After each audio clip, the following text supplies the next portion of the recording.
முன்னாள் அமைச்சர் செங்கோட்டையன் முன்னிலையிலேயே அதிமுக நிர்வாகிகள் மோதிக்கொண்டதால் பரபரப்பு ஏற்பட்டது.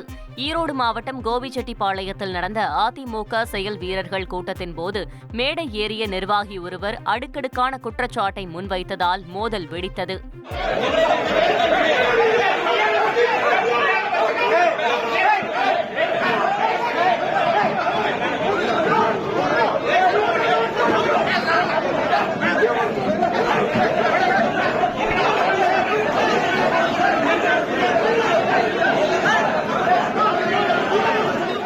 கைகலப்பு பிரச்சினைக்கு காரணமாக இருந்த அந்தியூரைச் சேர்ந்த அதிமுக நிர்வாகி உடனடியாக கூட்டத்திலிருந்து வெளியேற்றப்பட்டார்.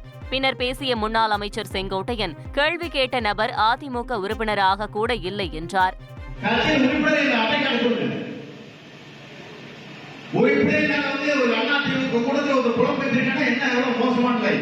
திமுக எதிர்ப்பு ஓட்டு சிதறாமல் இருக்க எடப்பாடி பழனிசாமி வியூகம் வகுத்து வருவதாக முன்னாள் அமைச்சர் RB உதயகுமார் தெரிவித்துள்ளார்.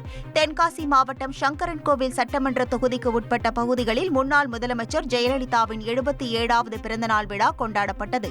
இதில் கலந்து கொண்ட முன்னாள் அமைச்சர் RB உதயகுமார் வரும் சட்டசபை தேர்தலில் திமுகவை தோற்கடிக்க புதிய வியூகங்கள் வகுத்து வருவதாக தெரிவித்துள்ளார். அவருடைய எதிர்ப்பு வாக்குகள் சிதறாமல் இருப்பதற்கு மதிநுட்பத்தோடு புரட்சித் தமிழர் எடப்பாடி அவர்கள் வியூகம் வகுத்து கொண்டிருக்கிற வியூகத்தை வெளியிட்டால் அந்த வியூகத்திற்கு மதிப்பும் மரியாதையும் இருக்காது.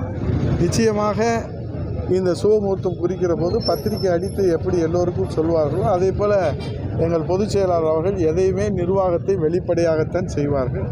அதனால நீங்கள் கொஞ்சம் சற்று அவசரப்படாமல் பொறுமையாக நிதானமாக இருந்தால் எல்லா விவரங்களும் உங்களுக்கு தெரிய வரும். செய்திகளை உடனுக்குடன் தெரிந்து கொள்ள உடனே சப்ஸ்கிரைப் பண்ணுங்க.